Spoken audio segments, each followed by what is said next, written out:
વિસ્મય અને આશ્ચર્ય જન્માવે એવા બે પ્રવાહો અત્યારે જોવા મળે છે. એક વિજ્ઞાનનો પ્રવાહ છે, એક વિતરાગનો પ્રવાહ છે. વિજ્ઞાનનો પ્રવાહ એટલો આશ્ચર્યકારી છે, પૂર્વકાળમાં જે રોગો થતા હતા અને એ રોગની સામે અત્યારે જે પ્રકારની ચિકિત્સા મળે છે, તો કોઈ પણ માણસને એમ થાય કે લાઈફ એક્સપેક્ટન્સી કેટલી વધી ગઈ 10-15 વર્ષની, કે પહેલાં તો નાના નાના ડાયરિયા થઈ જાય તો માણસ પતી જતો હતો, એ ખાલી ગોળી ન મળી માણસ પતી જાય. હવે અત્યારે 3rd-4th સ્ટેજના કેન્સરવાળો આરામથી 20 વર્ષ જીવે છે, કારણ કે એ પ્રકારની સુવિધાઓ મળી. અંદર કોઈ પણ પ્રકારનું આમ ઇન્ફેક્શન લાગ્યું હોય તો ઇન્ફેક્શનને દૂર કરવા માટે એકદમ એક્સ્ટ્રાઓર્ડિનરી કક્ષાના એન્ટીબાયોટિક્સ શોધાઈ ગયા. પછી એક દવાથી ન થાય તો એની કરતાં ઉપરનો ડોઝ આપે, એનાથી ન થાય એની કરતાં ઉપરનો ડોઝ, એકદમ હાઈએસ્ટ લેવલનો ડોઝ એવો આપી દે કે એની આડઅસરો પડે, જબરજસ્ત આડઅસરો પડે, પણ એ આડઅસરોને પહોંચી વળાય એકવાર ઇન્ફેક્શનને તોડી નાખે. ઇન્ફેક્શન આની કરતાં બહુ જ નબળું હોય અને માણસનો ઘાત કરી નાખતું હતું, પણ એ સમય ગયો અને પછી ધીમે ધીમે દવાઓ બધી શોધાતી ગઈ અને પછી દવાઓ એવી શોધાઈ ગઈ. આજે સમજો કે અંદર બહુ કાર્બન જમા થઈ ગયું છે, બાયપેપ આપી દે, બહુ કાર્બન ડિપોઝિટ છે, કાર્બન ડિપોઝિટ વધી ગઈ છે અને એ કાર્બન ડિપોઝિટને દૂર કરવા માટે માત્ર બાયપેપ લગાડીને બધું ખેંચી કાઢે. માણસ કાઢી નથી શકતો, તો ફેફસાનું કામ મશીન કરે અને એને ખેંચીને બહાર લઈ લે અને અંદરથી બધો કાર્બન ઓછો કરી નાખે. આ સુવિધા મળી એટલે માણસ જીવતો થયો. પણ ખાલી કાર્બન ડિપોઝિટ અંદર નથી થતી, કાર્બન ડિપોઝિટ થાય છે. જે કર્મના વર્ગણાના પૂતગલો અંદર ગ્રહણ કરે છે જીવ, પ્રત્યેક ક્ષણે જ્યારે રાગદ્વેષ કરે ત્યારે ગ્રહણ કરે, અને અંદર આટલા બધા સમયથી, આટલા ભવોથી ભેગી થયેલી કાર્બન ડિપોઝિટને દૂર કરવા માટેનું બાયપેપ કયું? એ કયું? બસ એ જ ધર્મ છે, એ જ યોગ છે, એનું આ શાસ્ત્ર છે. એટલે જ્ઞાનીઓએ કીધું કે તમે ધર્મ કરો છો ત્યારે તમને મોટો બેનિફિટ એ થાય કે તમારી અંદર જમા થયેલી જે કાર્બન ડિપોઝિટ છે, કર્મના પરમાણુઓ, પૂતગલો, એ અંદર જે જમા થયા એ ફટાફટ સટાસટ બહાર ખસશે અને એ ખસી જશે. એને દૂર કરવા માટે આપણે પ્રયત્ન નથી કરતા, તો ધર્મ જાણે અંદર આવીને પુરુષાર્થ કરે છે. યોગ પોતે જ પુરુષાર્થ કરે છે. તમે એક નાનકડી ક્રિયા કરી હોય આરાધનાની, અને એ ક્રિયા સ્વયં તમારી પાસે કંઈક એવું કાર્ય કરાવે અને એના આધારે તમારી અંદર જમા થયેલી કાર્બન ડિપોઝિટ બધી ઓછી થાય. એટલા ભયંકર કર્મો બાંધેલા હોય, એટલા બધા પાપો કરેલા હોય અને જીવનમાં પાપો કરીને એટલું કાબરચિત્રું જીવન બનાવેલું હોય, એમ લાગે કે આ જિંદગીમાં હવે આ કેટલા ભવે મોક્ષે જશે. એવા પ્રકારના સુવિધાઓ મળી ગઈ. ધર્મશાસ્ત્રોએ એવા પ્રકારના યોગો બતાવે કે જેના આધારે આખી કાર્બનની ડિપોઝિટ ગાયબ થાય. તીર્થંકર પરમાત્મા, તમે ખાલી મને એક એક્ઝામ્પલ આપો કે સાધુ ભગવંત ઘરે વરવા માટે આવતા હોય, અને હું તમને જ્યારે ક્યારેય જોવા પણ ન મળે ને એવું એક કલ્પના ચિત્ર આપું છું, થોડું ભયાનક છે. મહાત્મા ઘરે વરવા માટે આવતા હોય અને હાથમાં લાકડી લઈને હટ હટ હટ કહીને ભગાડી મૂકે. આ દ્રશ્ય જોઈને તમારા મનમાં ભાવ શું આવે? એ કેવો ભારે કર્મી આત્મા છે, કઈ જાતનો માણસ છે, અને કંઈ ખબર પડે છે કે તું કોની સાથે વર્તે છે? માણસ સાથે આવું ના વર્તે, તું સંતો સામે આવું વર્તન કરે છે. ગમે તેવો માણસ હોય તો એના પ્રત્યે અરુચિ થઈ જાય, અસદભાવ થઈ જાય. આ માણસ ક્યારે છૂટશે? ધર્માત્માઓ વિચારે બચારાનું ભવાંતરમાં શું થશે, એનું શું થશે, આ બધું વિચારતા હોય. અને કોઈ આવીને કે આ તો દેવલોકમાં જવાનો હતો, હોતા હશે, હા કે દેવલોકમાં જવાનો છે. આ માણસ દેવલોકમાં જાય 15 દિવસ પછી? તમને કોઈ કહે કે આ 15 દિવસ પછી દેવલોકમાં જવાનો જ, તમે માનો? હવે સાધુ તો બહુ નાના છે. તીર્થંકર પરમાત્મા મહાવીર સ્વામી એ વિચરતા આવ્યા અને ચંડકૌશિક એમને ડંખ આપ્યો. આ ડંખ આપેલો શું કર્યું? એને તો ખાલી કનકખલમાંથી કાઢી મૂકવાતા. તમે આવ્યા કે મારા ઇલાકામાં તમારે આવવાનું નહીં, કોઈ પગ નહીં મૂકવાનો. એ આવ્યા અને ફૂફાડા મારી અને ભગાડવા જ માગતો હતો. એટલે એનો ડંખ એટલે હટ, આ જ હતું. એને તીર્થંકરને વિચરતા ભગવાનને કાઢી મૂકવાનો એક જીવલેણ પ્રયાસ અને જાનથી ખતમ કરી નાખવા સુધીનું આક્રમણ. આ કર્યા પછી એનું ડાયવર્ઝન આવ્યું, એણે અણસણ કર્યું અને પછી 8મા દેવલોકે ગયો છે, સર્પનો આત્મા. હવે આપણને લાગે કે પ્રભાવ કોનો? આ કોનો પ્રભાવ? તમે માનો નહીં, શાસ્ત્રોમાં દ્રષ્ટાંત આપ્યા છે કે એવો માણસ તોફાનીમાં તોફાની બ્રાહ્મણ, એને કોઈ રાખી ન શકે, ઘરમાં કંટાળી ગયા, બધા નગરમાં લોકો કંટાળી ગયા, એટલું તોફાન કરે એને કાઢી મૂક્યો. એના ઘરનાએ પણ કાઢી મૂક્યો, કોઈ જોઈએ જ નહીં. આ કાઢી મૂક્યો તો ઘરની બહાર નીકળી ગયો, ગામની બહાર નીકળી ગયો. હવે જૈસે કો તૈસા મિલા, એને કે એવા ચોરો મળી ગયા, એ કે આ સાગરીત સારો લાગે છે. અને પેલા લોકોને તો બધું કીધું કે આવી રીતે ન કરાય, કોઈ આનાકાની કરતું હોય બે ઠોકી દો એટલે સીધું મળી જાય. અને દમ મારો ને એટલે છાપ એવી પડે, આપણે જોઈને સીધું ઉતારીને આપી જ દે, આપણે ખેંચવું છૂટવું ના પડે, એવું બતાવી દીધું. એ ચોરની પલ્લીમાં સામેલ થઈ ગયો અને જે મુખ્ય હતો અધિપતિ એનો ખાસ માનીતો થઈ ગયો. પછી તો એટલા બધા લૂંટફાટ ને ધાડ ચાલુ કરી, ચારે બધું તોફાન મચાવ્યા. પેલા ઉપરી જે હતા એના ચોરની પલ્લીના નાયક હતા એ મરી ગયા, અધિપતિ મરી ગયા. બધાએ કીધું આને જ અધિપતિ બનાવો. સિનિયર નહોતો એન્ટ્રી મોડી થઈ હતી, પણ હવે ઘણીવાર પરફોર્મન્સ સારું આપતા હોય ને તો કે આને બનાવો, તો પરફોર્મન્સ બેસ્ટ એને કેપ્ટનશીપ સોંપીને લીડર થઈ ગયો. પછી તો બાકી જ નહીં રાખવાનું, જેણે આખા સ્ટેટને લૂંટવા આવતો હોય ને એવી મોટી ગેંગ બનાવી, એવી મોટી ગેંગ લઈને ગામમાં જાય, આખા ગામને લૂંટીને પાછો આવી જાય. હવે એ ધાડ પાડે એટલે આખી રાત ચાલે, 4-6 કલાક, એક ઘર બાકી ન રહે. હવે એમાં એક ગામમાં પહોંચી ગયા. એ ગામમાં જ્યાં પહોંચ્યા ત્યાં આગળ કોઈ બ્રાહ્મણને ત્યાં એમણે હલ્લો મલાવ્યો, અને ત્યાં હલ્લો બલાવતા ધમાલ એ થઈ કે એક જગ્યાએ ખીર પડેલી હતી. હવે ખીર પડેલી અને એ જોઈને પેલા ચોરના બધા માણસો હતા, એને થયું કે ચલો અહીંયા તો પેલા ખીરે મળી ગઈ, અને પેલા ખીર ઉપાડી લીધી અને ખાવા માંડ્યા. છોકરાઓ રડારડ કરે છે, એકદમ ગરીબ દરિદ્ર બ્રાહ્મણનું ઘર, એક દીકરો એક દીકરી એટલા બધા રડે છે, પપ્પા પપ્પા પપ્પા કરતાં રડતા ગયા. કારણ કે માગી માગીને ક્યાંકથી ખાંડ ને ક્યાંકથી એલચી ને ક્યાંકથી ચોખા ને ક્યાંકથી દૂધ ને આ બધું ભેગું કરીને માંડ માંડ છોકરાઓને જીદ શાંત કરવા માટે પેલા શાલીભદ્રના કથામાં આવે એ રીતે ખીર લાવેલા.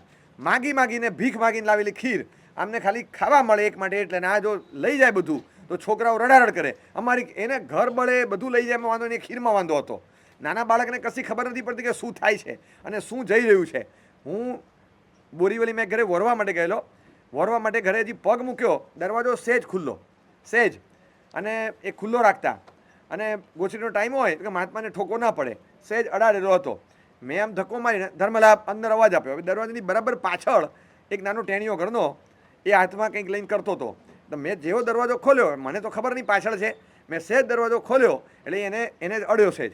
એના હાથમાં એક ડબ્બી હતી, એ ડબ્બીમાંથી પેલી નાની નાની વરિયાળી પીપર આવતી, પહેલાં નાની કલરફુલ, એ વરિયાળી પીપર કાઢવા જતો હતો, અને એને સહેજ ધક્કો લાગ્યો તો બધું પડ્યું. અને પછી જે અવાજ કર્યો છે, જે ભેંકડો તાણ્યો છે ને, એને તો જે ભૈરવી લલકાર્યો, હું તો ગભરાઈ ગયો. એટલો બધો જોરથી આખો ફ્લોર ભેગો થઈ જાય, એટલો મોટેથી રડવા માંડ્યો. મને તો ખબર નહીં શું થઈ ગયું. અંદર ગયો એકદમ, હું તો ગભરાઈ ગયો. હવે આ એના મમ્મી ને બધા ઘરના બધા આવી ગયા, બેટા ઊભો રહે. પછી જો બેટા મારા સાહેબ આવ્યા છે, એ રોજ આવે છે, મારી વરિયાળી પીપર ઢોળાઈ ગઈ, એ રોજ આવે છે. આપણું તો જ્યારે બારાનીમાં લીલામ થઈ ગયું. આશ્ચર્ય લાગે. એના મમ્મી કે તને કંઈ ખબર પડે છે મારા સાહેબ આવે છે તો આવું બોલાય? હવે એની પાસે છે મૂલ્યાંકનની દ્રષ્ટિ, એને અસદભાવ છે એમ ન કહેવાય, એની પાસે મૂલ્યાંકન કરવાનું જ્ઞાન નથી. અસદભાવથી મૂલ્યાંકન ન થાય એ અભિનિવેશ કહેવાય, અને અણસમજણના કારણે જ્ઞાનનો અભાવ છે અને મૂલ્યાંકન નથી કરી શકતો, એ અજ્ઞાનતા છે. અજ્ઞાનતા છે ને ઓછું મારે, અભિનિવેશથી મૂલ્યાંકન ન કરો એ વધારે મારે. એટલે ઘણીવાર એવું થાય, ધર્મની અંગેની સમજણ હોય, બધું સમજે છે, અને છતાં એને અભિનિવેશ છે, નહીં એટલે નહીં જ, એ અભિનિવેશના કારણે ન કરે ને એ તો મારી નાખે તમને, એ આશાતના છે. અજ્ઞાનતા છે, નથી, ખબર નથી, અને ક્યાંક થઈ ગયું, એ આશાતના રૂપ નથી, એ તમારી આરાધનાનો અભાવ છે, અથવા એ સામાન્ય અનાદર છે, કોઈ આશાતનાનો પરિણામ નથી. અહીંયા તો પેલા બાળકને ખબર જ નથી કે આ શું જઈ રહ્યું છે, એને કંઈ ખબર નથી. ઘરમાં બધા રડે છે, માલ સામાન જૂટવાઈ રહ્યો છે, લૂંટ ચાલી રહી છે, એને કંઈ ખબર નથી. એને એક જ છે કે મારી ખીર ગઈ, અને રડારડ ચાલુ કરી દીધી, અને એ ખીર ગઈ, ખીર લઈને પેલો માણસ ભાગ્યો, અને આને રડારડ ચાલુ કરી એટલે એના બાપા હતા, એનું મગજ ફર્યું. એ કે આવી રીતે ચોરી કરે, આવું ચાલતા હશે, ગરીબના બ્રાહ્મણના ઘરમાં હાથ મારે છે, હાથમાં શસ્ત્ર લઈને મારવા દોડે એની પાછળ. આ બ્રાહ્મણ શસ્ત્ર ક્યાંથી લે? પણ મનમાં એવો આવેશ આવી ગયો. આવેશ જ્યારે આવે ત્યારે તમારા કુળ ગોત્ર ખાનદાની બધું બાજુ ઉપર રહે. ગમે તેની જીભ ઉપર ગમે તે શબ્દ આવે, ગમે તે મગજમાં ગમે તે ભાવ આવે, હાથમાં જે હોય તેનો ઘા થાય. એટલે એવા સમયમાં કપડાથી વધીને છે ને કડક કોઈ ચીજ હાથમાં જ ન લેવાય. જ્યારે મગજ ફાટે ત્યારે કશી ખબર ના પડે કે શું થઈ રહ્યું છે. આવેશ એવી ચીજ છે, અને હાથમાં ઉપાડ્યું શસ્ત્ર. તમે જો માર્ક કરજો કે જ્યારે પણ ગુસ્સામાં હોય ને, ક્યારેક કપરકપી ધોયા હોય તો જોજો, ગુસ્સામાં હોય ને ત્યારે કપરકપી ધોવામાં અવાજે વધારે આવે. આમ મૂકવાનું તો એવી રીતે કે ફૂટે નહીં, પણ આમ તમે મૂકો ને તો ધડ ધડ ધડ આમ અવાજ આવ્યા કરે, કારણ કે અંદર પેલું એગ્રેશન હોય એ કપરકાબીમાં ઉતરે. આપણે કપડાની ઘડી વાળીએ તો ઘડીએ સરખી ન મળે, ઘડી વાળીએ આમ કરીને જોરથી પછાડીએ, ઘડીએ એમાં અવાજ ના આવે કારણ કે કપડું છે, પણ એમ પછાડવાનું, મૂકવાનું ન થાય. ઘરે આવે કંઈક કચકચ થયો ને, બૂટ કાઢીને આમ ફેંક્યું, મોજું કાઢીને આમ ફેંક્યું, બૂટમાં ત્યાં ફેંકી દેવાના, રૂમાલનો ઘા કરવાનો, કારણ કે કપડાં બદલવામાં એગ્રેશન હોય, કારણ કે મગજ ફાટેલું છે. જ્યારે પણ એગ્રેશન આવે ત્યારે ક્યારે પણ સર્જન ન થાય, વિસર્જન જ થાય, વિસર્જન થાય. કોઈ માણસે ગુસ્સામાં કોઈ લેખ નહીં લખ્યો હોય ક્યારેય, કે આ લેખ છે ને મેં એકદમ ગુસ્સો આવ્યો ને ત્યારે લખ્યો હતો, ક્યારેય ન લખે, એ ક્યારેય ન લખે. એ લખેલો લેખ હોય ને શાંતિની પળોમાં, ગુસ્સો આવે ત્યારે મેં ફાડી નાખ્યો, કેમ નથી જોતો, નથી છપાવો, ફાડી નાખ્યો. પછી સાંજે ત્યારે રે આ લેખની કોપી તો છે નહીં અને મેં તો ફાડી નાખ્યો, હવે શું કરવાનું? એટલે ગુસ્સો ભયંકર ચીજ છે. આંગી સરસ કરી હોય અને ભગવાનને વરખ કર્યા, બધું કર્યું, દેરાસરમાં કોક આવીને ખાલી બોલી ગયું કે તમે આ ભગવાન લઈને બેસી ગયા, આ ભગવાન તો મારા છે. ભગવાન મારા એટલે આ ભગવાન રોજ હું આંગી કરું, તમે કેમ લઈ લીધું? અરે કે ભાઈ મને ખબર નથી. તો પણ તમને ખબર છે ને આ રોજ ભગવાનને આંગી? મને નથી ખ્યાલ એવો, અમે તો હમણાં ચાલુ કરી છે, તો મને મન થયું કે આ સરસ છે ભગવાન, તા લઈને બેસી ગયા કે આ નહીં ચાલે, આ નહીં ચાલે, તમારે આ ભગવાનને આંગી નહીં કરવાની. એમાં જરા થઈ ગયું તો પેલા કળશ લઈને ઢોળી દીધો. આખા વરખવાળા બાટલા લગાડેલા તૈયાર ભગવાન, કળશ ઢોળી દીધો, આંગી કાઢી નાખી, લ્યો લઈ જાઓ. કોણે? જેણે આંગી કરી હતી એને જ. એ કે લ્યો લઈ જાઓ તમારા ભગવાનને કરો આંગી. હવે મારી આંગી થઈ ગઈ છે, એમને આપી દીધા હોત અને એને કરવું હોત તો કરત એના વિવેક પર, પણ એમાં મારી આંગી બગાડવાની શું જરૂર મારા હાથે? આ શું હતું? આવેશ અંધાપો છે. It is blindness, momentary blindness, that is anger. ગુસ્સામાં આવેશમાં ખબર જ નથી પડતી કે માણસ શું કરે છે. તોડફોડ કરી નાખે, નસો કાપે ને માથા ફોડે ને ગ્લાસ ફેંકે, આ બધું શું છે? આ મોમેન્ટરી બ્લાઇન્ડનેસ છે. સાયક્લોનિક મૂડમાં આવી જાય, પવન ફૂંકાય ને ત્યારે વાંધો નહીં. વા અને વાવાઝોડું આ બેમાં બહુ ફરક છે. એ ઝૂંડમાં આવે ને આખું સાફ કરી નાખે. આ તો વાવાઝોડું હતું. અધ્યવસાયો એવા ઉકળ્યા અને આવેશમાં પેલો બ્રાહ્મણ શસ્ત્ર લઈને ભાગ્યો. કોઈ વિચાર નથી કરતું કે આ શસ્ત્ર જો વાગી જશે તો એ મરી જશે, શું થશે? એ શસ્ત્ર લઈને દોડ્યો અને એ શસ્ત્ર લઈને દોડ્યો તો સામે હવે આ શસ્ત્ર લઈને દોડે ને એ તો બરાબર, પણ શસ્ત્ર લઈને ભાગ્યો, પેલા માણસને મગજ ફાટ્યું. એના બધા સાગરીતોને માર્યા, 2-4 જણને પતાવી દીધા. એટલે બ્રાહ્મણ પાછો એને મૂળ માણસની પાછળ પડ્યો, એનું માથું ફટ્યું કે આ માણસ આવી રીતે મારા સાગરીતોને મારે. એટલે એણે ત્યાંથી દોડતો સીધી ખુલ્લી છરી સાથે દોડ્યો એટલે પેલો બ્રાહ્મણ આવે ને એને પેટમાં હુલાવી નાખવા માટે છરી લઈને દોડ્યો.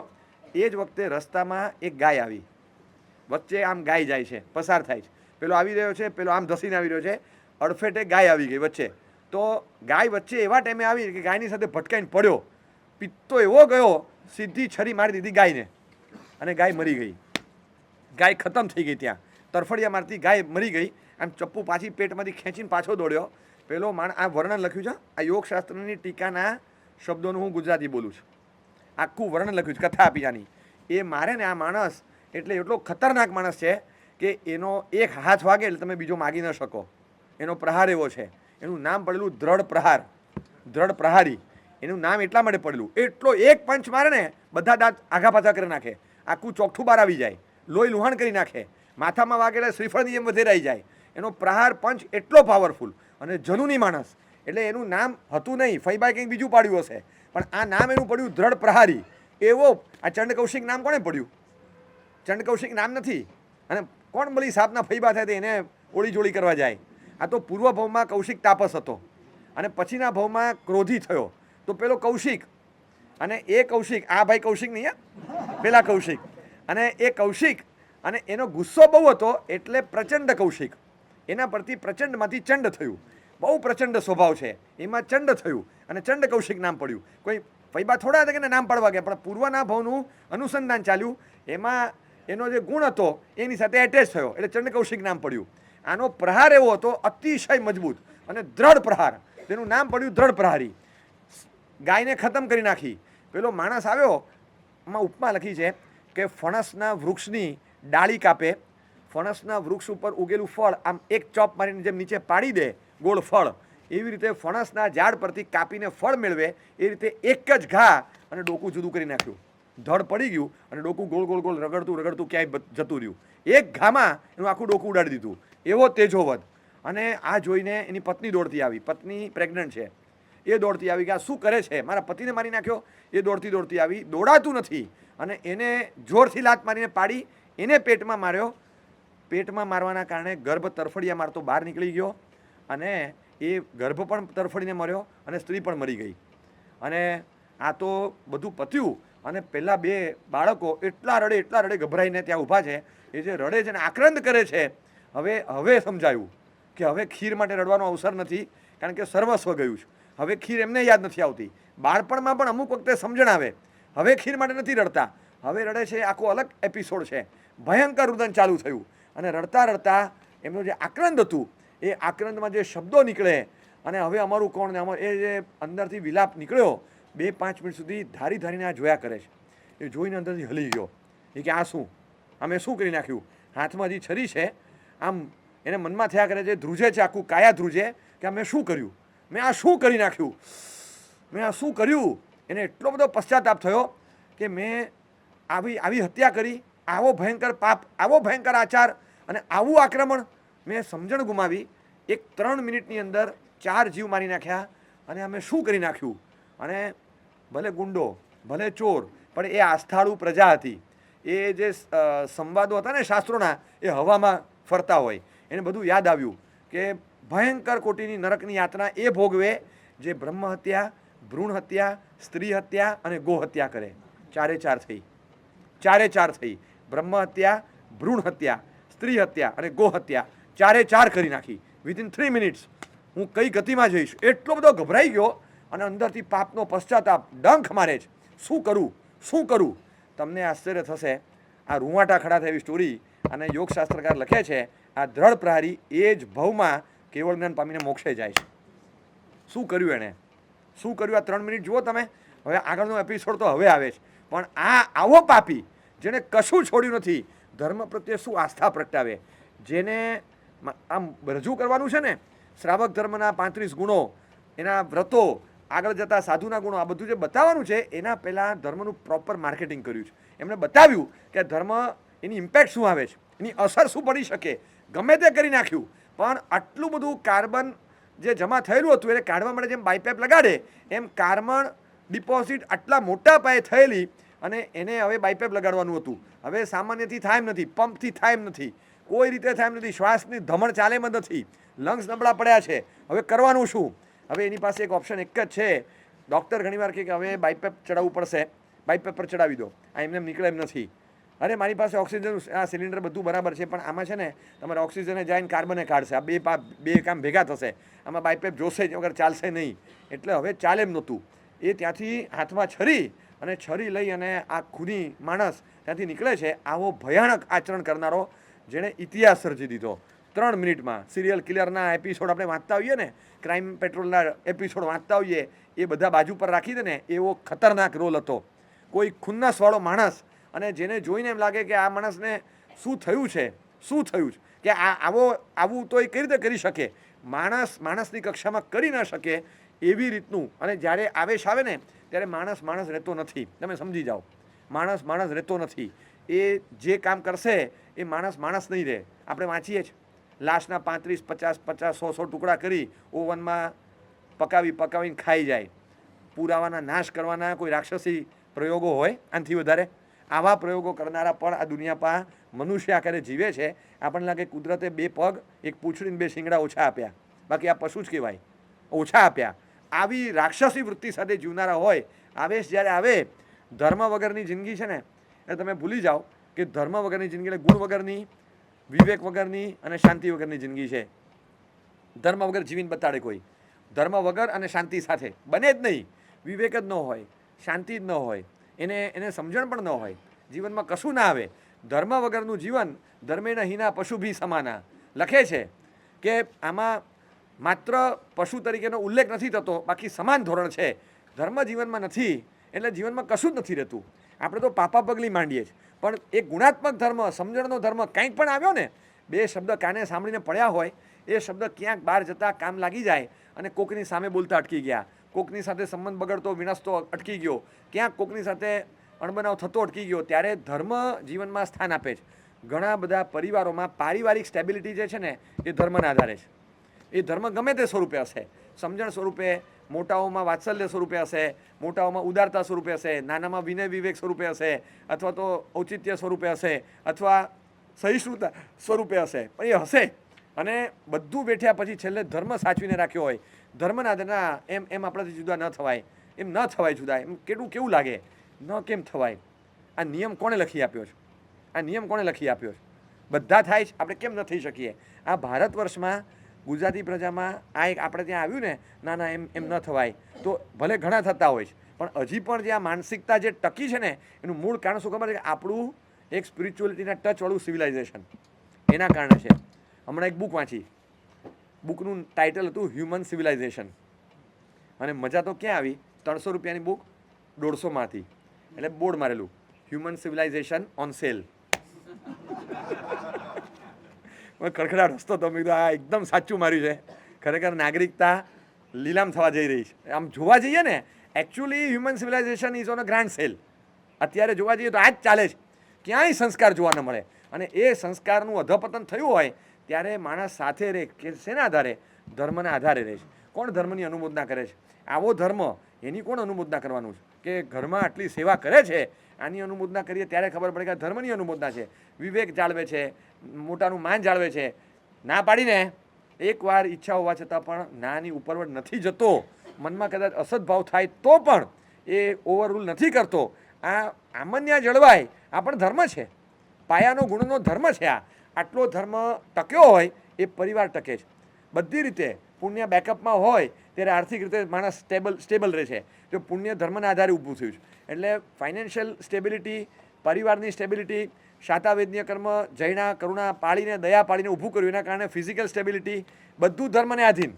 જિંદગીમાં કોઈ પણ એપિસોડ આપણે ટકી જતા હોઈએ ને, હેમખેમ રહેતા હોઈએ એ ધર્મના આધારે.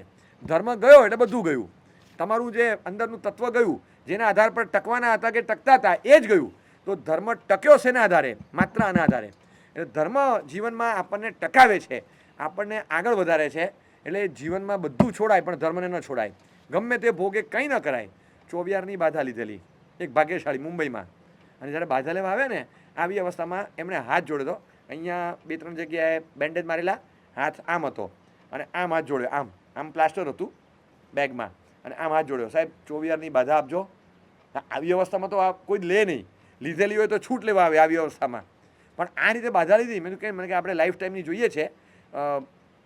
કોઈક એકદમ એવું લાગે અને ઇન્ડિયાની બહાર ક્યાંક જઈએ તો ત્યારે જોશું, બાકી લાઈફ ટાઈમની બાધા.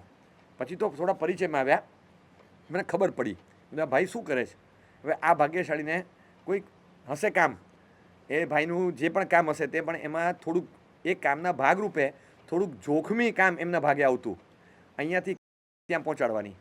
હવે થેલો લઈ અને એક્ટિવા પર નીકળે, સ્કૂટર પર થેલી કે થેલો લઈને એક્ટિવા પર નીકળે. હવે ક્યાંક કોકને સમાચાર મળ્યા હશે. હવે આ ભાગ્યશાળી છે ને ચોમાસામાં પર્યુષણ સુધી 24 નક્કી કરેલા અને એકવાર આવી રીતે નીકળ્યા હશે તો કોઈક લોકો જેને થેલો પડાવી લેવાનો છે એ લોકોમાં મેસેજ ગયો કે નાસ્તાનો ડબ્બો લઈને નીકળ્યો છે. એ લોકો નાસ્તાનો ડબ્બો ટેકનિકલ વર્ડ છે. હા, નાસ્તાનો ડબ્બો લઈને નીકળ્યો છે એટલે ટેકનિકલ વર્ડ કીધો. અને એ નાસ્તાના ડબ્બાવાળાને પકડવા માટે આ 2 જણા પાછળ પડ્યા. એક જણે ચાલુ બાઇકમાં એને જોરથી લાત મારી. એવી લાત મારી કે આખું ફંગોળાઈ ગયો. હવે આ ફંગોળાઈ ગયો એમાં એ આમ એનો થેલો આમ એક ટ્રક નીચે ઘૂસી ગયો. અને ખરેખર એક ડબ્બો હતો જેમાં ખાખરા ચકરીને એવું બધું હતું. ચા મંગાવીને 24 વાળવાનો હતો. એ ડબ્બો ફેંકાયો અને ડબ્બો ખુલી ગયો. ખાખરા ને ચકરીને બધું બહાર નીકળ્યું. બેસનના લાડુ હતા, બધું નીકળી ગયું બહાર. ઓલા માણસો આવ્યા, હેલ્મેટ ખોલી, અરે એ તો વાકઈ નાસ્તા કા ડબ્બા હે, અને એમ પછી પાછા ફર્યા અને ભાગી ગયા. હવે થેલો લેવા જ નહીં ઊભા રહ્યા. અને પેલો છોલાઈ ગયેલો બધું કહે મારો થેલો ક્યાં ગયો, મારો થેલો ક્યાં ગયો. ઓલા લોકો તો ભાગી ગયા. અને પછી ઘણું માણસ ભેગું થઈ ગયું. કોક માણસ ત્યાંથી એ આપકા બિસ્તર એમ કહીને ત્યાંથી થેલો કાઢીને આપી ગયો. આને ખબર જ નહીં કે ટ્રકની નીચે ભરાઈ ગયો છે. ઘસડતો 20 ફૂટ જતો રહ્યો. આ થેલો પાછો આવ્યો અને એનો જાન આમાં હતો. થેલો લઈ ગમે તેમ ગાડીમાં બેસી ગયો અને પાછો આવ્યો. અને પછી તો પાટા પીણીને બધું કરાયું. અને પછી બીજે દિવસે આવી અને કે સાહેબ 24ની લાઈફ ટાઈમ બાધા આપો. એને ખ્યાલ આવ્યો કે આ બચ્યો કેમ, આ કેમ બચ્યો. આ લોકોનું લોકેશન સાચું હતું, ડેસ્ટિની સાચી નહોતી, અનુકૂળ નહોતી એ લોકોને. આને પ્રતિકૂળ ડેસ્ટિની હતી, આ માણસને અનુકૂળ હતી. એ લોકો કયા નિયતિના ખેલથી બચી ગયા ખબર નહીં. એને મનમાં બેસી ગયો આપણે 24 કર્યા અને ખરેખર બચ્યા. બાકી જિંદગીમાં એક પ્રતીતિ જ્યારે ધર્મની થાય ને ખાતરી સાથે. જે દિવસે મુંબઈમાં બ્લાસ્ટ થયેલો ને રેલવે સ્ટેશન પર, ખ્યાલ છે? સાંજના ટાઈમે. ત્યારે તિથિ કઈ હતી યાદ છે તમને? ગુરુ પૂર્ણિમા હતી. મને એટલે યાદ છે કે એનું બહુ મોટું મૂલ્યાંકન ઇન્ડિયન એક્સપ્રેસે ફ્રન્ટ પેજ ઉપર કરેલું. રોજ એકે દિવસના ખાડા વગર 6:33ની ગાડી પકડવાવાળા જે હોય એમાંના 70-80 જણા એ દિવસે હાજર નહોતા. 12 મહિના આ ગાડીમાં જવાવાળા.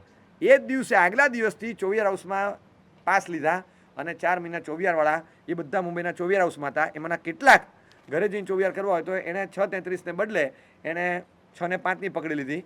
અને કેટલાક લોકો દૂર પહોંચી ન શકે એ લોકોએ 6:55ની પકડવાનું નક્કી કર્યું. આ ગાડીમાં એ લોકો નહોતા, જે રોજ આ ગાડીના 8 ડબ્બામાં હોય. એ લોકોએ કલેક્ટિવલી કીધું કે અમે કાયમ આ ડબ્બામાં જનારા છીએ, ગઈકાલથી જ આ ડબ્બો છોડ્યો છે અમે, વર્ષોથી આ ડબ્બામાં હોઈએ. તો આ કોણે બચાવ્યા? તો the Jain tradition of Chovihar save 70 lives. આ એનું કેપ્શન હતું નીચે, Jain tradition of Chovihar save 70 lives. અને આખો ચોવિયાર હાઉસમાં બધા જમે જેનો ફોટો, આવી રીતનો ફોટો ઇન્ડિયન એક્સપ્રેસમાં ફ્રન્ટ પેજ ઉપર છપાયેલો. અને ગુરુ પૂર્ણિમાની તિથિ હતી, ગઈકાલની ચોમાસી 14, આજે બીજો દિવસ. અને મને હજી યાદ કે આ રીતે માણસ બચી જાય. ધર્મ કર્યો હોય ને, ખુન્નસ ગમે એવું આવે, પણ એને જ્યારે બચે છે, જો બે વસ્તુ છે, ધર્મ આકસ્મિક આપત્તિમાંથી બચાવી લે છે, અને આકસ્મિક આપત્તિમાંથી બચ્યા પછી માણસને ધર્મ 100% સૂજે પણ ખરો. એ સૂજે. મુંબઈની અંદર પાર્લામાં આરાધક પરિવાર રોજ વ્યાખ્યાનમાં બેસે, ચોવિયાર કરવાનો, સ્ટોક માર્કેટમાં જાયન્ટ મોટું કામ, અને હાથમાં કાગળિયા લઈને દોડે ને ચાલે. બટુકજી હતા, આપણને લાગે તમને વ્યવસ્થિત પર્સનાલિટી. વાતમાંથી વાત નીકળી, મેં કીધું તમે ધર્મ સારો કરો છો નાની ઉંમરથી. મને કે સાહેબ ચાલે છે, મહેરબાની છે ભગવાનની. મેં કીધું શું કરો? મને કે ચોવિયાર, વ્યાખ્યાન, રોજ અષ્ટપ્રકારી પૂજા, ચોવિયાર અને વ્યાખ્યાન, આ 3 વસ્તુ છોડવાની નહીં. અને લગભગ બને ત્યાં સુધી એક સામયિક કરીએ. કોઈક વાર સામયિકમાં ખાડા પડે, પણ બાકી લગભગ સામયિક નહીં છોડવાની. બધું આટલું સરસ તમારા જીવનમાં આવ્યું, તો શરૂઆત કેવી રીતે કરી? મને કે સાહેબ બધું ચેક સ્ટોરી છે સાહેબ, એની ક્યારેક વાત કરશું. બીજું કયા ગુરુ ભગવંતી પામ્યા? મને કે દાઉદ ઇબ્રાહિમ. બીજું શું? મને કે દાઉદ ઇબ્રાહિમ. બીજું તમારા ગુરુ? હા, મારા ગુરુ મહારાજનું નામ છે. બીજું દાઉદ ઇબ્રાહિમ? હા સાહેબ, હવે તમે વાત કાઢી છે તો કહી દઉં. આ વાત કાલ પર રખાય? મને કે મેં કીધું જે હોય તે અત્યારે કહી દો. અત્યારે જે તમને થાય છે ને મને ત્યારે થતું હતું, ચટપટી પડી. મેં આ દાઉદ ઇબ્રાહિમ એટલે મારે વ્યાખ્યાનો ટાઈમ થતો હતો. મેં કહી દો, અત્યારે હું 5 મિનિટ પછી જઉં, તમે બોલો. મને કે સાહેબ શેરમાં સ્ટોક માર્કેટના બિલ્ડિંગમાં જે દિવસે ધડાકા થયા ને, તો હું ત્યાં જ હતો. હાથમાં કાગળિયા ફોલ્ડ કરી, મોટા ડોક્યુમેન્ટ્સ બધા હાથમાં, હું ત્યાંથી નીકળ્યો અને લિફ્ટમાં આવ્યો. હજી તો લિફ્ટમાં આવ્યો ત્યાં યાદ આવ્યું કે પાઉચ રહી ગયું, એટલે પાછો લિફ્ટમાંથી બહાર નીકળ્યો. લિફ્ટના દરવાજા બંધ હતા, પાછા ખોલાવી હું બહાર આવ્યો. બહાર આવીને પાઉચ લેવા ગયો. મારી સાથે બીજા 3 જણા હતા, એ લોકો તો નીચે ઉતરી ગયા, એ લોકો વેઇટ ના કરે. હું એ પાઉચ લઈને પાછો આવ્યો. હવે મારે લિફ્ટ આવે એની રાહ જોવાની. આ લિફ્ટ જે નીચે ગઈ એમાં બધા પતી ગયા. લિફ્ટ નીચે ગઈ, દરવાજો ખુલ્યો અને બ્લાસ્ટ થયો, કાચ બધો વાગ્યો. ઓલા 3 તો પતી ગયા, હું એ જ લિફ્ટમાં હતો. અને લિફ્ટ પાછી ઉપર ના આવી, અને ધડાકાનો જે અવાજ આવ્યો, ઉપર બારીમાંથી જોયું તો દ્રશ્ય જોઈને હેપતાઈ ગયો. મને થયું કે હવે આ બિલ્ડિંગમાં બોમ્બ બ્લાસ્ટ છે, શું છે ખબર નહીં. એટલે હાથમાં બેગ અને પાઉચ લઈને હું સીધો સડ દાદરા જ ઉતર્યો. કીધું હવે ઊભા ન રહેવાય, આ બિલ્ડિંગમાં કાંઈ થઈ ગયું તો. એકદમ ભાગ્યો, મુઠ્ઠી વાળીને ભાગ્યો. નીચે ઉતરતા જે દ્રશ્ય જોયું, ચારે બધું ગભરાટ કે આ શું દ્રશ્ય છે. અને એ દ્રશ્ય જોઈને એવો ગભરાયેલો, અને ત્યાંથી સીધો બહાર નીકળી ગયો. બહાર એક ટેક્સી લીધી, અને ટેક્સીમાંથી પહેલો ઘરે ફોન કર્યો કે જો હમણાં તું ટીવી ચાલુ કરીશ કાં તો કોઈ કેવા આવશે બ્રેકિંગ ન્યૂઝ, હમણાં 3 મિનિટમાં આવ્યા સમજ ઘરે કે સ્ટોક માર્કેટના બિલ્ડિંગમાં ધડાકા થયા છે, લાશોના ફોટા દેખાશે, મને કાંઈ નથી થયું, વાળવાકો નથી થયો, એક ઉજળો નથી પડ્યો, હું ટેક્સીમાં છું, હું ઘરે આવું છું. તો કે સારું. તમને કહ્યું કે ના મને કાંઈ નથી થયું, એટલે તું ચિંતા ના કરતી અને ફોન ના કરતી કોઈને, અને કોઈ ઉતાવળ ના કરતી. મને કાંઈ નથી થયું, આ ધડાકા થયા પછીના ન્યૂઝ છે, એટલે હવે તું મારા ધડાકાના બધા લાશના ચિત્રો દેખાડશે, તું પેનિક ના થતી. વાઈફને ફોન કરીને કહી દીધું, અને ટેક્સીમાં સીધા કાલબાદેવી સ્ટોક માર્કેટથી કાલબાદેવી ઓફિસમાં આ બધો સામાન મૂકીને ત્યાંથી આ ટેક્સીમાં પાછો પાર્લા ભેગો થઈ જવું. કાલબાદેવી જતા હતા ત્યાં ઝવેરી બજાર પાસે એમની ટેક્સીથી 10 ફૂટ આગળ સ્કૂટર ઉછળ્યું. 20 મિનિટ પછી બીજો બોમ્બ ધડાકો થયો હતો. મારેથી 10 ફૂટ આગળ સ્કૂટર ઉછળ્યું, સીધું અમારી ટેક્સી આખી ગોળ થઈ ગયા આમ, અને એવા ગભરાઈ ગયા. ઓલો ટેક્સીવાળાના કાચ ફૂટી ગયા. ટેક્સીવાળો કે સાહેબ નીચે ઉતરો. मेरे को नहीं आने का है, किधर भी नहीं आने का है. अरे कि अभी इधर ऑफिस है, आप चलते जाओ, मेरे को पैसा भी नहीं चाहिए, मेरे को किधर नहीं आने का है. आज क्या लगा है बम्बई में. ઓલો ટેક્સીવાળો ગભરાઈ ગયો, એ ટેક્સી છોડીને જતો રહ્યો. હું ત્યાંથી ભાગ્યો, મુઠ્ઠી વાળીને દોડતો કાલબાદેવી ઓફિસમાં ગયો. ત્યાં નીચે ઉતર્યો, ત્યાં કોઈ નવા ફ્રેશ ટેક્સીવાળાને પકડ્યા. એ ટેક્સીમાં બેઠો, પાછો ફોન કર્યો કે કાલબાદેવી ઓફિસથી નીકળી ગયો છું, અહીંયા હમણાં આવું થયું. હાય તમે જ્યાં જાઓ ત્યાં ધડાકા કેમ થાય? આ વાક્ય આમ ઘણી વાર સાંભળેલું હોય, પણ આ તો ટેકનિકલી સાચું હતું. તમે જ્યાં જાઓ ત્યાં ધડાકા કેમ થાય? તો કે જે થાય તે, પણ આશ્ચર્ય એ છે કે દર વખતે ધડાકામાં બચી નથી જતો, ભોગ લેવાય, આ વખતે બચી ગયો. અને પછી હવે નવી ટેક્સી લઈને હું સીધો આવું છું. ત્યાંથી નીકળ્યા, હજી 15 મિનિટ થઈ, સિગ્નલ પર અમારી ટેક્સી ઊભી છે, અને ત્યાં આગળ બરાબર પેલી માર્કેટની બહાર વરલી પાસે સેન્ચુરી બજાર પાસે ત્યાં જે ધડાકો ત્રીજો થયો, એ ત્રીજો ધડાકામાં હું ત્યાં, અને ટેક્સી અમારી ઉભેલી, અમારી આગળ એક વ્હીકલ ને ત્યાં આગળ ધડાકો થયો સિગ્નલ પાસે, ત્યાંય કંઈક ઉછળ્યું. અને ત્રીજા ધડાકામાં તો એ લોકો સાહેબ આગળ બધી અટકાવી દીધી, એક વાહન આગળ નહીં જાય, એટલે અમે ત્યાં ઉતરી ગયા. હવે ત્યાંથી ચાલતો ગમે ત્યાં દૂર પહોંચ્યો, ત્યાંથી બીજું કોઈ વ્હીકલ પકડ્યું અને ભગવાનને કે હવે ચોથો ધડાકો ન થાય અને એમ કે હું પાર્લા પહોંચ્યો. સાહેબ એ દિવસે આ 3 ધડા ચોથી વાર ટેક્સીમાં બેસતા નક્કી કર્યું આજે એમ કેમ ઘરે પહોંચું, હવે કોઈ ધડાકો ન થાય, કશું ન થાય. આજથી ચોવિહાર પૂજા અને વ્યાખ્યાન શરૂ અને રોજ એક સામયિક કરીશ. અને ત્યાં મારા જાતે નિયમ લઈ લીધો. સાહેબ મને કહો મારા ઉપકારી કોણ? મારા ઉપકારી કોણ? મને ધર્મની ચેતના જગાડનાર કોણ? મારામાં ભાવ કોણે પ્રગટાવ્યો? સાહેબ એવો ગભરાટ થઈ ગયો.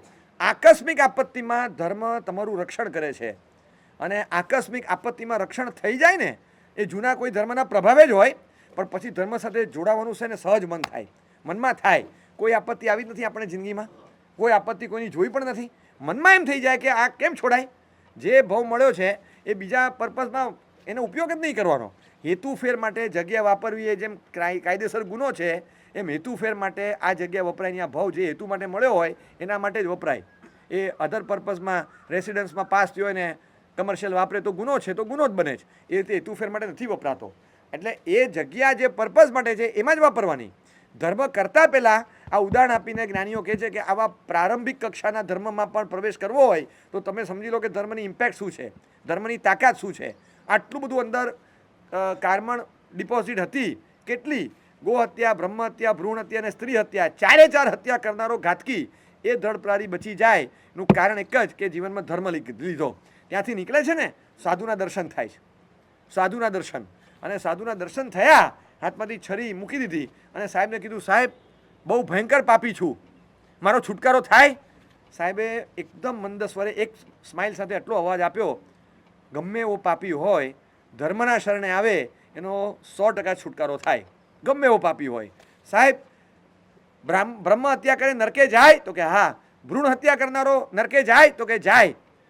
ગો હત્યા કરનારો જાય? તો કે હા. અને સ્ત્રી હત્યા કરે તો કે હા નરકે જાય. નીતિશાસ્ત્રો કહે છે કે આ 4માંથી કોઈની પણ હત્યા કરી હોય તો સાહેબ આ 4 હત્યા 3 મિનિટમાં કરીને આવ્યો છું. 3 મિનિટમાં આ 4ને પતાવ્યા છે. અને આવો પાપી હું મોક્ષે જઉં, હું સ્વર્ગે જઉં, મારી દુર્ગતિ અટકે મને કયો? સાહેબે કીધું ચિંતા ના કર, ધર્મના શરણે જવાનું. હિંસા ખરાબ છે પણ હિંસાનું કારણ આવેશ છે. આ આવેશના કારણે હિંસા થઈ છે. ક્ષમા ભાવમાં જા અને પ્રાયશ્ચિત કરીશ તો પ્રાયશ્ચિતથી ગમે એવા કર્મો ખપી જશે. તો સાહેબ મને પ્રાયશ્ચિત આપો. અને ઉગ્ર કોઈ પાપ હવે નવું નથી બાંધવું, હવે એક પણ જીવ નથી મારવો, એક પણ. તમે કહો કે આ રીતે કરવાથી જીવ મરે એ પ્રવૃત્તિ બંધ. હવે જિંદગીમાં બસ થઈ ગઈ. આ મારી છેલ્લી હિંસા હતી. ઘાતકમાં ઘાતક હિંસા પણ આ છેલ્લી હિંસા હતી. હવે જિંદગીમાં કોઈ પણ હિંસા નહીં થાય, એક પણ જીવ નહીં મરે. એ શક્ય નથી ભાઈ, તારાથી શક્ય નથી. કેમ શક્ય નથી સાહેબ? તમે કયો એ નિયમો લઈ લો, એવું જીવન જીવીશ પણ જિંદગીમાં હવે એક જીવ નહીં મરે. આ તો નાનું મચ્છર નહીં, કોઈ જીવ નહીં મરે. અરે કે સ્થાવરના જીવો તો મરે કે નહીં? તો કે એટલે એને સમજાવ્યું સ્થાવરના જીવો, વનસ્પતિ, અપકાય સમજાવ્યું. આ બધા જીવો તો અસંખ્ય બધા મરે. એટલે આ બધા આવી રીતે મરતા હોય એમાં જીવ છે? તો કે હા. સાહેબ બોલ્યા એટલે બોલ્યા. હવે મને કયો કઈ રીતે જીવવું? તો કે અમે તો આ રીતે જીવીએ છીએ, અમારાથી કોઈ નથી મરતા. તો મને ચારિત્ર આપો, મને ચારિત્ર આપો. આ દ્રઢ પ્રહારી હજી અડધો કલાક પહેલાં શું કારસ્તાન કર્યા છે એ કહે છે સાહેબ મને ચારિત્ર આપો. હવે એકવાર કફન બાંધીને નીકળ્યો છું કે હવે જે થવું હોય તે થાય. હવે કંઈકના કાસળ કાઢે, હવે કર્મનું કાસળ કાઢીશ. એક પણ હિંસા હવે નહીં જોઈએ. અને આને ચારિત્ર આપ્યું. દીક્ષા કોને અપાય મને કહો? આપનારની હિંમતને ધન્યવાદ છે, ખરેખર ધન્યવાદ. પણ એમણે દીક્ષા આપીને એ જ્ઞાની હશે, જોયું હશે આનો અંદરનો આમ વૈરાગ્યનો રંગ કે પશ્ચાતાપનો રંગ જોયો હશે. મને લાગે છે કે એના દીક્ષાના મૂળમાં છે ને રાધર દેન વૈરાગ્ય, તીવ્ર ભવ નિર્વેદ, પાપનો પશ્ચાતાપ હતો કે આ સંસારમાં આવેશમાં આવા પાપો કર્યા, આ જોઈએ જ નહીં, જોઈએ જ નહીં. એટલે કોઈક વાર કંઈક ઘરમાં ધમાલ થાય ને તો આ ઘર જ ન જોતું એવું થઈ જાય. એની જેમ આ સંસારમાં રહે ધમાલથી સંસાર જ ન જોતો. એનો નિર્વેદ એનાથી પ્રગટ્યો અને એને ચારિત્ર આપ્યું. કોઈ દિવસ કોઈ ધર્માત્મા હોય ને એના ભૂતકાળ લઈને ટિપ્પણી ન કરાય. ભૂતકાળ તો કોનો કેવો હોય? Every saint has his past, every person has his future. દરેક સંતોનો પણ એક ભૂતકાળ હોય છે અને દરેક વ્યક્તિનો એક ભવિષ્યકાળ હોય છે. ક્યારેય કોઈના ભૂતકાળ પર છે ને કોઈ ટિપ્પણી ન કરી શકાય આપણે કે આ તો ભાઈ આવો હતો, હવે ઠીક છે આજે બાવાજી થઈ ગયા, આજે મુનિ મહારાજ થઈ ગયા, બાકી આ કેવો હતો કોઈ તમે ન કરી શકો. કારણ કે એ આપનારે વિચારવાનું છે એના ભૂતકાળના આધારે અપાય કે નહીં. પણ એ ભૂતકાળના આધારે તમે કોઈ દિવસ એનું મૂલ્યાંકન ન કરી શકો. ભૂતકાળ જોયો હોય તો લાગે કે આ વ્યક્તિ દીક્ષા જ ન લે. મારા પિતાજી મહારાજનો ભૂતકાળ એવો હતો, ભલે આવા કોઈ પાપો નહીં પણ જીવનમાં ધર્મની શ્રદ્ધા જ નહીં, પૂજા કરવા જવાના ભાવ ન જાગે અને કોઈને પૂજા કરવા જવા દે નહીં, ક્યાંય ન જવા દે. અને ક્યારેય નહીં જવાનું. એ એટલો બધો ધર્મનો નિરપેક્ષ ભાવ. જવાનું જ નહીં. આ આંબલીમાં ઉદ્યાન થયા ને, માળનો પ્રસંગ હતો. આ કરશીની માળ હતી, પહેલી માળ, કલ્પેશભાઈના પૌત્રીની માળ વખતે આમ એકદમ ઢીલા હતા. અને હું કાયમ જોઉં ઉદ્યાનની માળ હોય એમાં ખાસ પહેલી બીજી માળ આવે ને આમ ઢીલા પડી જાય. પછી મેં પૂછ્યું, બધું શું થયું? મને કે આપણે કેવા પાપ બાંધ્યા છે આવેશ ને અજ્ઞાનતામાં, એ બધું યાદ કરે. પછી મને કીધું, મને કે તારા નાનીની માળ હતી, મારા મમ્મીના મમ્મી એટલે એમના સાસુ ગજરાબેન, એમની માળ હતી મુંબઈમાં ઉદ્યાન. પહેલી માળનો ચડાવો મામાએ લીધેલો અને મુંબઈમાં જ માળ હતી. અને અમારા ફેમિલીમાં 4માંથી કોઈ માળમાં નહીં. હવે એ બધા માળ પહેર્યા એટલે આપણે જવાનું, એ ઘડા પીવે એટલે આપણે જવાનું. એટલે આપણા બધા રવિવારના ફંક્શન એ લોકો નક્કી કરે, તો આપણા ફંક્શન આપણે ક્યારે નક્કી કરશું? એને કંઈ લેવા દેવા નથી. ઘડીકમાં ઘડા પીવે ને ઘડીકમાં માળ પહેરે ને ઘડીકમાં આમ કરે, કશું જવાનું નથી કે તો ક્યાં જવું તું? અરે આપણે બીજા ફંક્શન હોય કે નહીં, આપણે બીજો કંઈ પ્રોગ્રામ હોય કે નહીં, અચાનક આવી જાય માળ છે, અમે ચડાવો લીધું, ખાસ આવજો, એટલે કે જતા રહેવાનું, આપણા પ્રોગ્રામ કટ કરી નાખવાના. એકદમ ધર્મનો રસ જ નહીં, ધર્મનો જરાય રસ નહીં. અને માળના ફંક્શનમાં હાજરી નહીં આપીને એને કોઈ થપકારો નહીં. પછી જ્યારે ઉદ્યાન થાય ત્યારે જોવે ને આવો મહિમા હોય માળનો, માળ આવો ઉત્સાહ હોય, પહેલી બીજી ત્રીજી ચોથી બધી જોવે ને એમને થાય કે આટલી બધી ઉગ્ર આરાધના કોઈ આરાધકે કરી હોય, કેટલું શરીર ઉતારી નાખ્યું હોય, કેવી સાધના કરી હોય, પછી માળનો પ્રસંગ આવે છે અને કેટલો મહિમા છે, થનગનાટ કેવા ઉછળે છે માળ પહેરનાર આરાધક. એક માળ ગળામાં પડે એના માટે આટલું બધું એને આપ્યું અને હવે એની આખી આરાધના સાધના 47 દિવસની નજર સામે જોઈ આવું જ કર્યું હતું એમણે. આપણે ખબર જ નહોતી કે શું કર્યું છે. આપણે એમ કહેવાય કરે આવા સામયિક પડી હમણાં તો બહુ કરે છે, પણ આ કંઈક ડિફરન્ટ છે અને આપણે એનું મૂલ્યાંકન ન કરી શક્યા કે ખબર નહીં કેવા પાપ બાંધ્યા છે. અંદરથી પશ્ચાતાપ થાય. આ પાપોનું અનુબંધ છે ને ત્યારે તૂટે. એક વખતના આવા ધર્મનિરપેક્ષ અને અશ્રદ્ધાળુ ગણાય, પણ ચારિત્ર લીધા પછી અંદરથી જે રુજુ પરિણામ, સરળ પરિણામ પ્રગટે અને પશ્ચાતાપ પ્રગટે ને, હજારો જણને ઉદ્યાન કરાવીને ઉદ્યાનની માળો પહેરાવીને અમારો મોક્ષ થાય કે ન થાય, પણ પશ્ચાતાપ થયો હોય ખરા હૃદયનો તો એ પહેલાં મોક્ષે જતા રહે. કોઈના ભૂતકાળ પર તમે કહેવાય you cannot bank on it, તમે એની પર છે ને મદાર ન બાંધી શકો. તમને ખબર જ ન હોય કે ભૂતકાળ આટલો ભયાનક છે, એ કયા વેવલેન્થમાં આગળની ધારા પકડશે અને સડસડાટ આગળ વધશે, ખબર જ ન પડે. આ ધડ પ્રહારી છરી લઈને બ્રાહ્મણને મારવા નીકળેલો, હડફેટે વચ્ચે ગાય આવી ગઈ તો ગાયને ચીરી નાખી, બ્રાહ્મણને મારી નાખ્યો, આમ વધેરી નાખ્યો, દડાની જેમ ગોળ ગોળ દડતું ડોકું જતું રહ્યું. પેલી પ્રેગ્નન્ટ સ્ત્રીને પેટમાં મારી દીધી છુરી, તો ગર્ભ અને બ્રાહ્મણી બંને મરી ગયા. ગો હત્યા, સ્ત્રી હત્યા, બ્રહ્મ હત્યા, ભ્રૂણ હત્યા, 3 મિનિટમાં કરીને આવ્યો છે. આવો ઘાતકી ચારિત્ર લીધું. હવે તમે જુઓ, પરાક્રમ કરવા નીકળ્યો છે ને મરદનો બચ્ચો છે. કમ્મે શુરા તે ધમ્મે શુરા. જે કર્મ માર્ગે શૂરવીરતાથી જાય ને એ ધર્મ માર્ગે પણ શૂરવીરતાથી જાય. એ લોકોને કંજૂસ માણસને ઉદાર બનાવવો અઘરો, ઉડાવ હોય એને ઉદાર બનાવવો બહુ સહેલો. ઉડાવ અને ઉદારમાં ફરક ખબર છે? ગમે ત્યાં નાખી આવે એ ઉડાવ કહેવાય અને યોગ્ય સ્થાને નાખે એને ઉદાર કહેવાય. ઉડાવને ઉદાર જલ્દી બનાવી શકાય, કારણ કે નાખવાનું તો આવડે જ છે, ખાલી આમ નહીં આમ, એને જગ્યા જ બતાવવાની. ખ્યાલ આવ્યો તમને? એટલે એને જગ્યા જ બતાવવાની છે. આ એવું હતું. શૂરવીરતા, પરાક્રમ એ તો હોય જ, એને ખાલી સમજાવવાનું હતું કે હવે એ જે તમારો વિગર છે ને, બ્રેવરી છે, એ આ બાજુ નહીં આ બાજુ ચેનલાઇઝ કર, તો પાવર અહીંયા માર્યો, એને નહીં આને ફટકો મારે, આ તો આને ઠોકી દઉં. તમારે મારામારી ગમતી હોય તો મારામારીવાળાને શાસન રક્ષાના સુભટના બેન્ચમાં મૂકી દો, એને મજા પડી જાય. એ કે આ બધું આપણને ફાવશે. તમે કહો એક ઇન્ડિયા બે ઇન્ડિયા એ નહીં ફાવે, પણ તમે મને કહો અહીંયા આગળ કોઈ માથાકૂટ ના કરે, તમે ધ્યાન રાખવાનું કે આપણે ધ્યાન રાખશું, તે ફાવે ને. એટલે એને અમુક વસ્તુ ફાવતી હોય. હવે આ કર્મવીર એ ધર્મવીર થઈ ગયો અને આવીને જે સાધના કરી છે, જ્ઞાની પાસે શું અભિગ્રહ ખબર છે કે સાહેબ તમે સાંભળીને ધ્રુજી જશો, આપણી તાકાત નથી, આપણે ન લઈ શકીએ. બોલો અભિગ્રહ હું કહું ને પછી તમને લાગતું હોય તો મને કહેજો કે સાહેબ મને આપો આવો અભિગ્રહ. સાહેબ જિંદગીમાં કરેલા પાપ જે દિવસે યાદ આવે એ દિવસે 24 ઉપવાસ કરીશ, ભોજન નહીં વાપરું. જિંદગીમાં કરેલા પાપો મને યાદ આવે એ દિવસે 24 ઉપવાસ કરીશ. હવે આ કઈ દિવસે યાદ ના આવે? કેટલું કર્યું છે અને હજી ગઈકાલ સુધી કરતો હતો. અને ગોચરીએ નીકળે ને, ચહેરા પરથી બધા ઓળખ્યા, ખૂનખાર માણસ ગામમાં ગોચરી જાય, અરે આ પેલો ભરાડી, આ જો આવ્યો, આ જો બાવો બન્યો છે, આ કઈ જાતનો માણસ છે, નાટકો કરે, જો બધો ગામ આખાને લૂંટીને લોહી લુહાણ કરીને હવે બાવો બનવા નીકળ્યો છે. લોકો બોલે અને લોકો બોલે, શાંતિથી ચાલતો હોય, લોકો પથ્થર મારે, ઢેફા મારે, આમ વાગી ગયું, લોહી નીકળે, કશું જોવાનું નહીં, શાંતિ. આત્માને સમજાવે કે ભાઈ શું વીત્યું, લોહી નીકળ્યું ને, કેટલું કાઢ્યું છે, જે વાવ્યું એ વહેશે, બહુ માર્યું છે ને, ખા માર, હવે ક્ષમતા રાખ. આત્માની સાથે વાર્તાલાપ કરે છે, નીકળે છે અને પછી કોઈક લાકડી મારે, પછી ખબર પડી ગઈ કે આ તો સામે પ્રહાર નથી કરતો, એટલે લોકોની હિંમત ખુલી. પછી તો નબળા માણસો બધા હાથ સફાઈ કરવા આવે. એક એવી મારી આ ઊંધા માથે પટકાઈ ગયો, કોકે નીચે પટકેલો હતો તો આમ ધૂળમાં રગદોળી નાખ્યો, કોકે લાકડી મારી, કોકે ડેફા માર્યા, કોકે પથ્થર ફેંક્યા, માથા લોહી લુહાણ થાય. રોજ એ જાય, એને યાદ આવે કે ના આવે, એનું પાપ લોકો યાદ કરાવે છે, એટલે યાદ આવી જ જાય. અરે આ પેલો બ્રાહ્મણની હત્યા કરનારો, અરે ગાયને ફાડી નાખી હતી, આ ગો હત્યારો છે, આ તો નરકપતિ જ છે, એવું બધું બોલે એટલે એને બધું રિકોલ થાય. ગોચરી માટે જાય અને બધા યાદ કરાવે એટલે ન છૂટકે યાદ આવે. આમ ઉપવાસો પર ઉપવાસો થતા જ ગયા. અને એક દિવસ વિચાર કર્યો, એ આરાધના કરનારો આત્મા એ ખાલી બેઠો છે અને વિચારે છે કે આટલો બધો માર ખાઉં છું, એ મારના મૂળમાં મેં જ એમના બધાના હૃદયમાં મારા પ્રત્યે ઊભો કરેલો દ્વેષ, મેં જ એમના હૃદયમાં મારા પ્રત્યે ઊભો કરેલો દ્વેષ એ કારણ છે. હું તમને હજી કહું કે અત્યારે એમના વગર ચાલવાનું જ, એમના પર ડિપેન્ડન્ટ છું, કારણ કે મારે એમની પાસેથી ગોચરી લેવાની છે.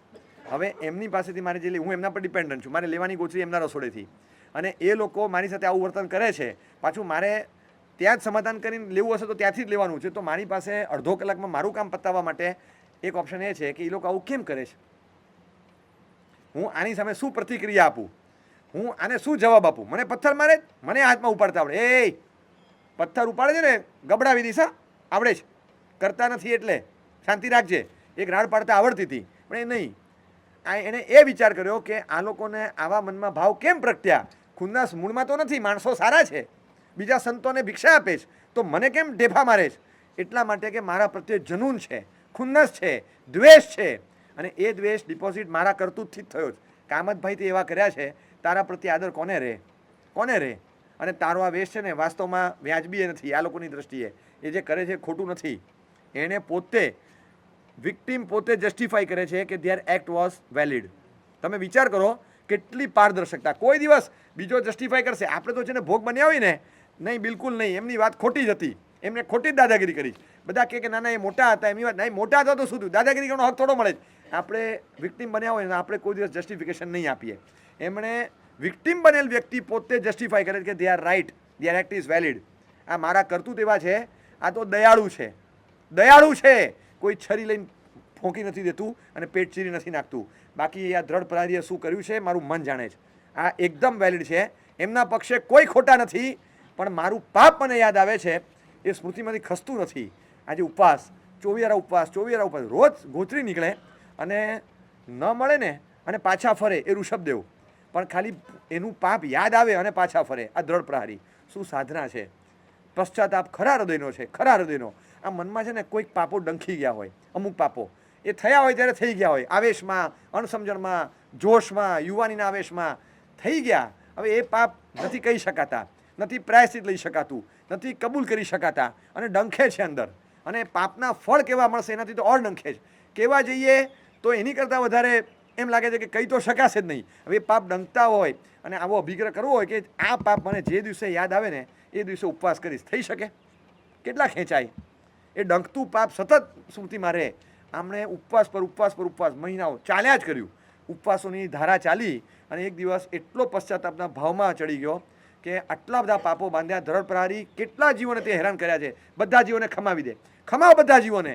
તમે તમારું પેટ ચીરી નાખ્યું, તું વિચાર કરે છે તારા હાથમાંથી, હજી આજે તો સમજુ માણસ છે અને સશક્ત શરીર છે, તારા હાથમાંથી ગોચરી જતી રહી, એક રડતા બાળકને માગીને બાપાએ મેળવેલી ખીર છૂટવી લીધેલી. કેવું પાપ બાંધી તું તે? ભોગવ. એ છોકરાના આંતરડા નહોતા કકડાવ્યા, એ દીકરીની આંતરડી નહોતી કકડાવી, તે તું લાયક છે ભોજનને, તે કોકના ભોજન છીનવી લીધા. એ માગીને રડીને મેળવેલી તલસાટવાળી, તડપવાળી ખીર, અને એ ખીર લઈને ઝૂંટવીને ભાગી ગયો તો. એ નાના માસૂમ બાળકોનું રુદન, એનો વિલાપ, એનો આક્રંદ તે જોયો તો, અને પડતાને પાટું મારે છે. એ લોકોનો વિલાપ જોવાને બદલે એના મમ્મીને પપ્પાને વેતરી નાખ્યા. એનો આવનારો ભૈલો એ ગર્ભમાંથી તરફડિયા મારીને બહાર આવી ગયો, પેલી ગાયને ચીરી નાખી. તને યાદ નથી આવતું આ બધું? આ તો હજી કાફી નથી, હજી આની કરતાં ઘણું આવશે.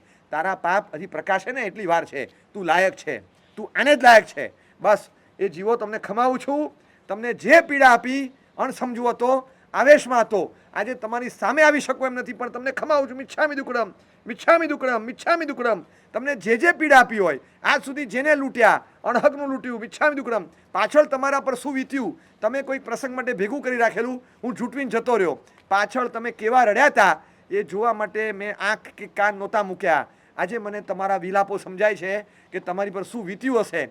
મારા કર્મો તો હું ભોગવીને ખતમ કરીશ, પણ તમારી પર જે મારા કર્મો છે એને તો હું ભોગવીને ખતમ કરીશ, પણ જે ત્રાસ તમને આપ્યો એ આપવા બદલ આજે મને એવો ત્રાસ થાય છે, મારે એ ત્રાસમાંથી મુક્તિ જોઈએ છે, મને માફી આપો.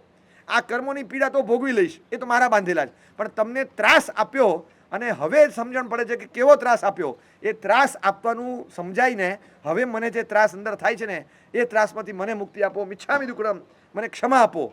એવા બધા એપિસોડ યાદ કરીને ખૂણામાં બેઠો બેઠો ત્યાં આગળ જીવોને ખમાવે છે. ખમાવતા ખમાવતા પશ્ચાતાપ એક એટલો તેજસ્વી પાવક અગ્નિ છે, તેમાં તમે એક સ્પેસિફિક બધા ધર્મ કરતાં પશ્ચાતાપ એક રીતે સર્વોત્કૃષ્ટ ધર્મ છે. કેમ? એનું સિમ્પલ લોજિક કે તમે એક પાપનો, એક સ્પેસિફિક પાપનો તીવ્ર પશ્ચાતાપ કરો છો, પણ એ પશ્ચાતાપના વોલ્યુમ જ્યારે વોલ્ટેજ એકદમ વધે ને ત્યારે એ સ્પેસિફિક પાપ જેનો પશ્ચાતાપ થયો છે એ અને એ સિવાયના બધા એ બધા અંદર બળીને ખાક થઈ જાય એકસાથે. આવું ક્યાંય ન થાય. તમે કોઈ સ્પેસિફિક પાપનો પશ્ચાતાપ કરો છો, તમે કોઈ એક નામ કાઢવા માટે તમે ડિલીટનું બટન દાબો અને આખો ચાર્ટ ડિલીટ થઈ જાય, આના જેવું છે. તમે તો એક સ્પેસિફિક બટનને ડિલીટ કરવા ગયા, એક જ નામ, એમાં આખો ચાર્ટ ડિલીટ થઈ ગયો. એટલે કશું હતું નહીં, ડિલીટ વન ડિલીટ ઓલ એવું થઈ ગયું. આ તો તમે બધું જ ભાંગી નાખ્યું. આ એક પાપનો એવો પશ્ચાતાપ અને એના આધારે એક પશ્ચાતાપનો ભાવ ગ્લોરીફાઈ થયો, એવા ભાવ ઘૂંટાયા અંદર. આ અંદરનો ભાવ ધર્મ છે એનો, આ ધર્મની સાધના છે. ખરો યોગ પકડ્યો છે અંદરથી, તીવ્ર બળાત્રા. એ પશ્ચાતાપના યોગમાં એ દ્રઢ પ્રહારીને ત્યાં આગળ કેવળ જ્ઞાન થયું. ભવ પૂરો નથી કર્યો. જે ભવમાં 4 મહાહત્યાઓ કરી અને નરકગામી બને એ ભવ પૂરો નથી કર્યો, અને ભવ પૂરો થતાં પહેલાં ભવ પરંપરા પૂરી કરી દીધી. આખી ભવ પરંપરાનો છેડો લાવી દીધો આ પરાક્રમ ધર્મના કારણે. એક ધર્મના શરણે ગયેલો આવો પાપી, દુરાચારી, અનાચારી માણસ, એ માણસ એ જ ભવમાં મોક્ષે જાય. આપણને તો કેટલો બધો અંદરથી આશાવાદ પ્રગટે કે હવે ધર્મનું શરણું છોડાય નહીં. કદાચ બે આની પાપ થયા તો થયા, બાકી આપણે તો આગળ વધવામાં ક્યાં વાંધો આવે, આમ ચપટી બગાડતા આગળ વધી જશું. અંદરથી કેવો આનંદ થાય, આ ધર્મ પ્રત્યેનો આસ્થા અને શ્રદ્ધાનો ભાવ કેવો વધે. આવો તીવ્ર પશ્ચાતાપ આપણા પાપ માટે આપણા જીવનમાં પણ આવવો જોઈએ. અને ધર્મને એવી રીતે વળગીને રહીએ ને કે હવે જિંદગીમાં છૂટે નહીં, હવે ન છૂટે. જે પકડું એ પકડું, હવે કોઈ કાળે ન છૂટે. આપણને કોઈ કે આમ ચાણક ચડી જાય દ્રઢ પ્રહારીનું સાંભળીને, હવે તો જે થવું હોય તે થાય. હવે તો સામાયિક પૂજા અને ચોવિયાર પૂજા અને વ્યાખ્યાન આ છોડવાના જ નહીં, ગમે તે થાય. તમે રોજ વ્યાખ્યાનમાં આવજો, હું આવીશ જ. તો તમે વ્યાખ્યાનમાં તમારો ખાડો કઈ દિવસે પડશે? જે દિવસે વ્યાખ્યાન ન હોય મારા સાહેબ ખાડો પાડે એ દિવસે. બાકી આપણો હવે ન પડે, હવે કોઈ કાળે નહીં. હવે આપણે દ્રઢ પ્રહારીના રસ્તે. પાપ એવા નથી કર્યા, પણ ઓછાય નથી કર્યા. પાપો ઘણા કર્યા છે, અને જે મર્યાદા છે મારી એ બધી કાયાના પાપમાં, મનના પાપમાં તો દ્રઢ પ્રહારીને ટપી ગયો છું ભાઈ. બહુ પાપો કરી નાખ્યા છે. મારું માને નહીં ને તો એવા તો કંઈકને પતાવી દીધા મનોમન. મારી પર આઈપીસી લાગુ નથી પડતી, કારણ કે મનના પાપ પર કોણ લાગુ પાડે. પણ આ સાંભળ્યા પછી થાય કે કોઈ રીતે આપણે ઓછા નથી. તો હવે ધર્મના શરણે જઈ આ બધા પાપ આ જ ભવમાં પૂરા કરવાના છે. આંખો મીચાયા પછીની પણ એક દુનિયા છે, એ ભયાનક છે. એ વિઝ્યુલાઇઝ થતી હોય ને તો કરવાની, કે આ બધા પાપનું પરિણામ શું આવશે, આ પરિણામ આપણને છે ને ખબર નથી પડતી. એવી રીતે આમ પ્રિવિલન્ટ કહેવાય ને, પ્રિવિલન્ટ એકદમ, કે દવા છાંટીને જીવો મારી નાખવાના, દવા છાંટીને જીવોને મારી નાખવાના. આ મોસ્ટ પ્રિવિલન્ટ વિકલેન્દ્રિય જીવોની હત્યા માટેનો મોસ્ટ પ્રિવિલન્ટ પ્રયોગ અત્યારે છે, કે દવા છાંટી અને મારી નાખવાના. એ ખેતરમાંય થતું હોય અને ઘરમાંય થતું હોય, બધે આ સૌથી વધારે વિકલેન્દ્રિય જીવોની હત્યાનો આ એકદમ બહુ પ્રસારિત પ્રયોગ છે. હવે તમે જોજો અત્યારના છેલ્લા 40-50 વર્ષથી દવાઓ છાંટવાનું, પેસ્ટિસાઇડ બધી આવી ત્યારથી લઈને ખેતીથી લઈને અહીંયા પણ, તો આ છેલ્લા 10-20 વર્ષમાં તમે જુઓ કે મોતમાં ગભરામણ થાય, આમ શ્વાસ રૂંધાય, ગભરામણ થાય, અને લંગ્સમાં પાણી ભરાઈ જાય, શ્વાસ જ ન લઈ શકે. આવી ગભરામણની અવસ્થામાં મૃત્યુ આવે. મૃત્યુ તો આવતા હતા ને પહેલાં, પણ સ્લોલી, આમ સ્મૂથલી સીધા સેફ એક્ઝિટ લઈ લેતા હતા. કેમ આમ સરકીને જતા રહેતા હતા. આમ તમે ગણી શકો 5, 4, 3, 2, 1, 0 બંધ થઈ ગયું. આમ તમે છેલ્લા 5 વર્ષ ગણી શકો. આ રીતે થતા હતા મૃત્યુ. પણ જે ગભરામણ, ઓલું મારેલું હોય અને આમ થતો હોય, તરફડિયા મારતો હોય, 10 લીટર પર ઓક્સિજન હોય છતાં અંદર કંઈ અસર ન થાય, અને ઢપ કરતો ડીપ થઈ જાય ઓક્સિજન લેવલ, અને જે ગભરામણમાં જાય આ બધા પાપો જે છાંટ્યા હતા અને ગભરામણો કરાવી એ ત્રસજીવો ખદપતતા હતા, એ લોકોને શ્વાસ રૂંધાતા હતા. દવા તો ગઈ અને છાંટી દીધી. દવા છાંટી અને એમને જે ગભરામણો થઈ સેંકડો હજારોને, એ બધું રિટેલિએટ થાય. અને પછી જ્યારે અહીંયા પાણી ભરાયું ને જે ગભરામણ થાય, શ્વાસ રૂંધાય, લઈ ન શકીએ, ત્યારે ખબર પડે કે આ જવાબ છે. આ કાર્બન એમિશન, કાર્બન અંદર ડિપોઝિટ થાય તો બાયપેપ જેમ કાઢે છે ને, હવે ધર્મના શરણે જઈ અને કાર્બન ડિપોઝિટ થઈ છે એને કાઢવી પડશે.